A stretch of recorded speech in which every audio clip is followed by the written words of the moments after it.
Did your father? This is what my father always did too for oranges, right?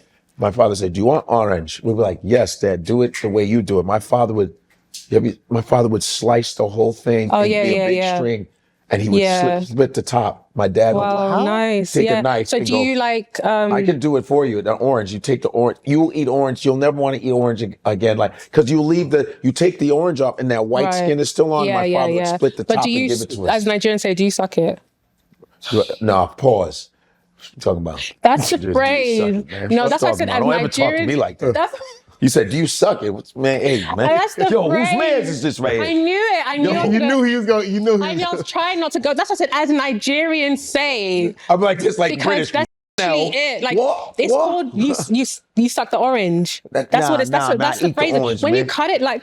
Nah, man. When you cut it like I'm that, that's what you're expected to do. You're supposed to suck the orange. Okay. So how do you eat it? So once you cut I eat it with my teeth, man. oh, so you like bite? Do you suck the wait, no, orange? Godfrey, listen. You wanted me to go like this? Listen, Yes, I Wait, do.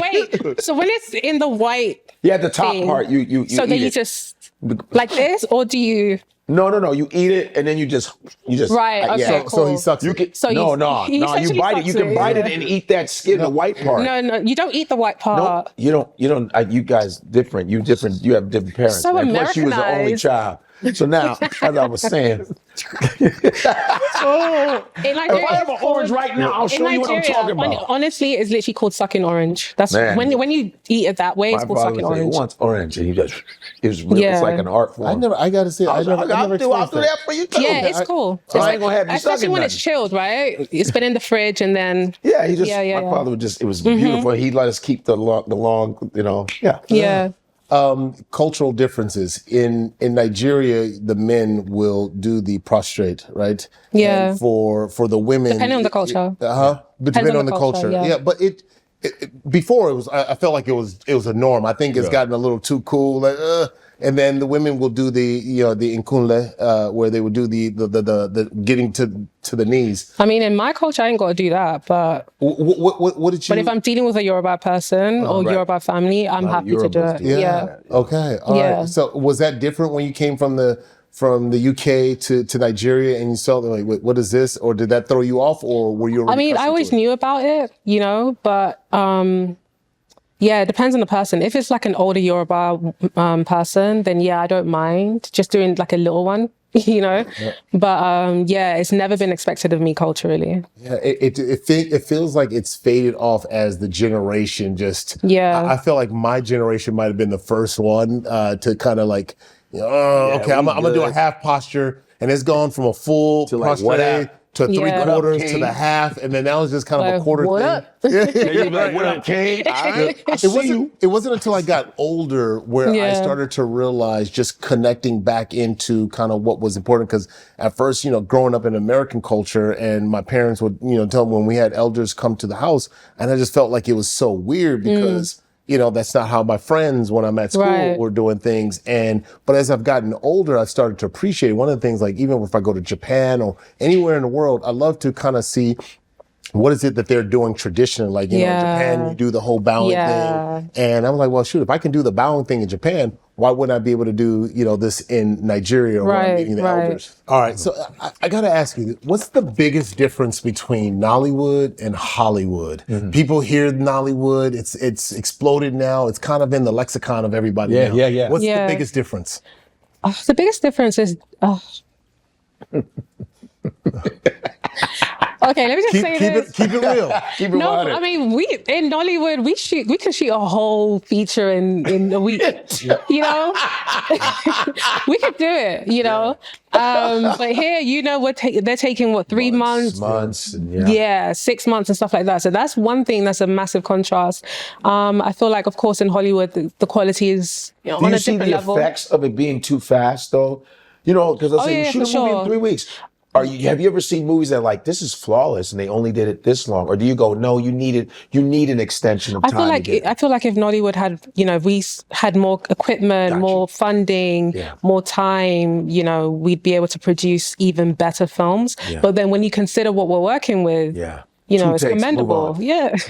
Kind of like soap operas. It's here in the United commendable. States. Oh, yeah, they move Yeah, because they move but you very, very can fast. see, the effects of of the Yeah. quality sometimes Yeah. on soap operas in America. Okay. Yeah. What was that adjustment like for you going from Nollywood, then coming here to Hollywood? You know, there's a certain royalty and level and respect that you get from, you know, being in Nigeria and being a massive, massive star in Nigeria. Yeah. And then there's the adjustment of how people are like becoming familiar with you here in the States. What was that like for you? Yeah, that's another culture shock for sure. You know, like, I mean, obviously I lived in Atlanta for 3 years before I moved to New York.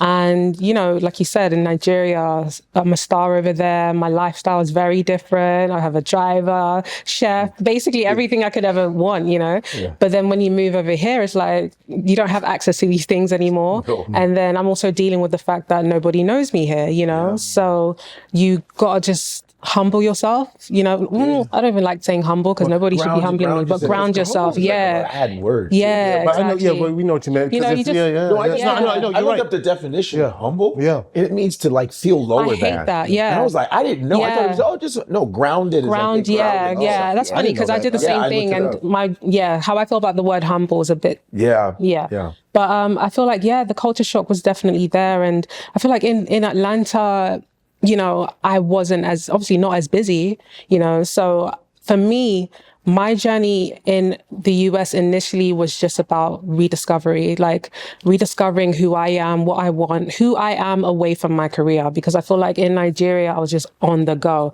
It was like shoot a film, create something, build something. Okay, what's next? You know, like type A, basically what I mean. And then come in here, it's like, okay, I needed a break. That's actually how I initially got here. I was like, I need a break, just need some time for myself. I need to just enjoy being in the moment. I never knew how to be present in Nigeria. I just knew how to just keep going because I had this future goal I was after, you know? And after a while, I was like, yo, like, I need this, you know? I need this for myself. And I just realized that I was done. I don't want to be a celebrity anymore. That's the truth. Wow. I literally just want to live a normal life and kill it. And then, if it comes, whatever. But I just really don't want to live that celebrity life anymore, you know? I get that because I think there's so much tied into that. Like the time that I can kind of relate to where I was nowhere near as big of a star as you are, but in football where everyone physically just could only identify me as, the football player, the former NFL guy. Yeah. And after a while, what ended up happening is that's how you identified yourself. Like everybody saw you for your occupation first. Right. And then once I wasn't doing that anymore, it was a massive mental shift for me. And I just told myself coming out of that, I would never associate who I was to what I did. Exactly. Because it just changed everything. Because tomorrow that show could be gone. Tomorrow that That's game it. could be gone. And so I needed to be comfortable with who I was. Exactly. And even me being comfortable, I think it started to change the way everybody else interacted because it wasn't like, I'm such and such on this show and I'm doing this podcast. No. It's totally different. Totally different. I am who I am. Exactly. There's no better time than now to drop the New Jersey right here at the World Cup. 154 jersey, go get it. Bringing Africa around the whole globe. Ain't no place like home. Ain't no place like home.